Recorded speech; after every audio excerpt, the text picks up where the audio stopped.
રામકૃષ્ણ આરોગ્ય સેવા trust વિદ્યાગુરુ foundation દ્વારા દર્દીઓને સંપૂર્ણ નિઃશુલ્ક સારવાર મળશે। રાજુલા પંથકના નાગરિકો માટે આરોગ્ય ક્ષેત્રે વિશિષ્ટ સુવિધા પ્રાપ્ત થઈ છે।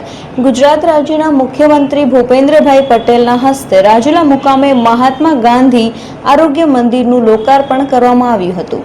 રામકૃષ્ણ આરોગ્ય સેવા ટ્રસ્ટ અને વિદ્યાગુરુ ફાઉન્ડેશન સંચાલિત આ 100 બેડની નિઃશુલ્ક હોસ્પિટલ થકી રાજુલા સહિત આસપાસના વિસ્તારોના નાગરિકોને ગુણવત્તાસભર આરોગ્ય સેવાઓ ઉપલબ્ધ થઈ છે।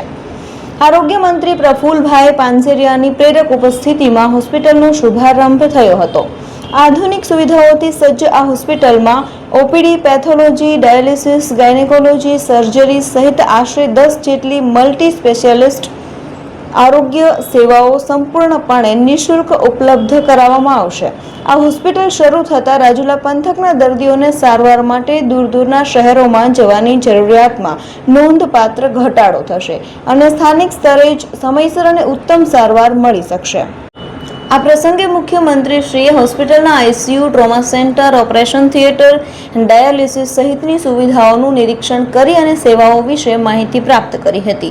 મુખ્યમંત્રીશ્રીએ આ સેવાઓ રાજુલા પંથકમાં શરૂ કરવા બદલ સંસ્થાના ટ્રસ્ટી અને સ્થાપક સભ્ય રાજુલાના પૂર્વ ધારાસભ્ય અમરીશભાઈ ડેરને અભિનંદન આપતા સર્વે ટ્રસ્ટીઓને શુભેચ્છા પાઠવી હતી।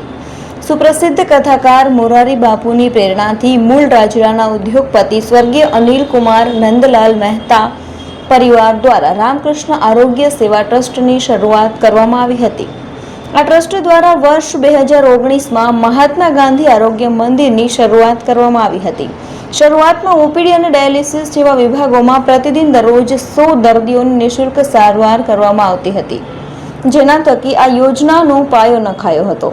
વર્ષ 2019માં 3 ઓક્ટોબરના રોજ આ હોસ્પિટલનું ખાતમુહૂર્ત કરવામાં આવ્યું હતું। આ હોસ્પિટલની સંપૂર્ણ સેવાઓ આગામી ટૂંક સમયમાં શરૂ થશે, જ્યારે ઓપીડી સહિતની કેટલીક સેવાઓ ગુરુવારથી શરૂ થશે। હોસ્પિટલમાં લેબોરેટરી, મેડિકલ સ્ટોર અને ભોજનાલય જેવી સેવાઓ પણ આપવામાં આવશે।